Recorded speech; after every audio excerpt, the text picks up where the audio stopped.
안녕하세요, 여러분. 구독 눌러주시면 감사드리고요. 상장한 지 얼마 안 된 기업들의 인사이트 정보를 여러분들이 알기 쉽게 설명해드리고 있습니다. 이번 영상에서는 저번 주에 있었던 이슈인데요.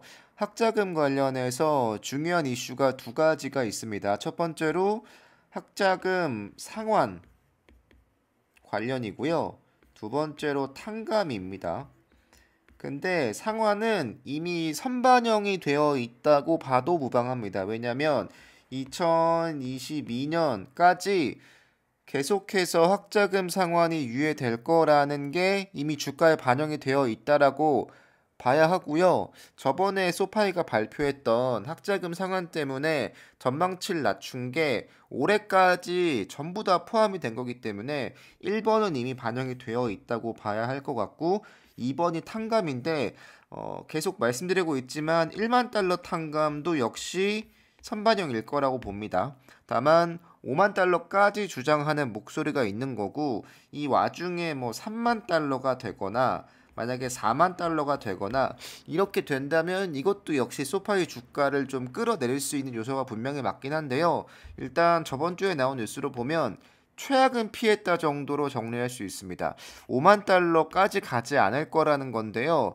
근데 문제는 바이든 지지율이 떨어지고 있다는 점, 선거가 다가오고 있다는 점, 그리고 급진적인 주장을 하는 분들이 계속 많아지고 있다는 점, 그리고 가장 중요한 건 저번에 학자금 상환 유예할 때도 올해 초에 그때도 마지막이라고 했는데 또다시 연기했습니다. 이렇다 보니까 이게 과연 얼마나 믿을만 할지는 모르겠습니다만 일단은 나와 있는 내용, 객관적으로 볼 수 있는 내용으로만 정리해 보자면 최악은 피했다 정도로 이해할 수 있을 것 같습니다. 일단 5만 달러를 고려하지 않고 있다라는 건데요. 추가 탕감 여부를 검토 중. 추가라는 건 역시 1만 달러까지는 큰 이견 없이 아마 할 거라고 봐요.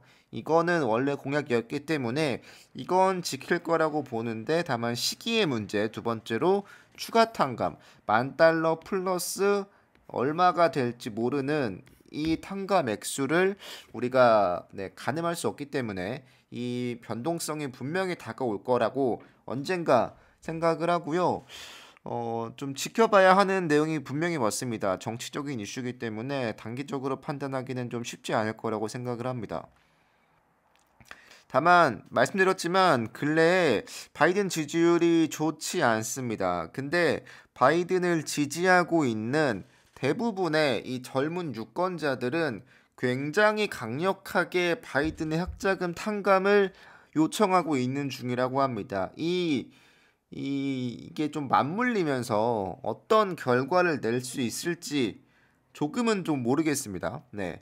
바이든의 지지층에서 강력하게 요구하고 있는 상황이다 보니까 지지율이 떨어지고 있는 이 와중에서 어떠한 선택이 될지는 조금 더 지켜봐야 하는 부분이 맞습니다. 네.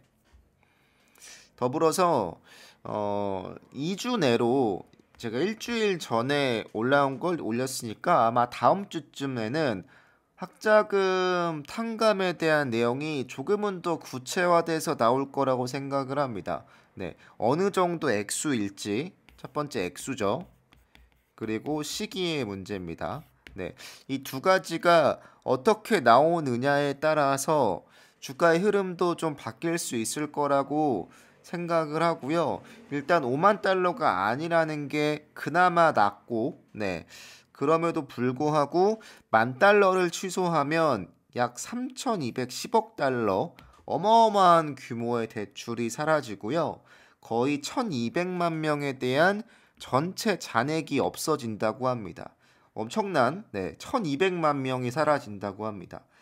어, 좀 슬픈 얘기죠. 이 수치를 제가 처음 봤는데 이 이야기인즉슨 소파이로 옮겨올 수 있는 내가 대출을 현재 실행하고 있기 때문에 리파이낸싱을 할 수 있는 잠재적인 고객 1,200명이 없어진다라는 겁니다.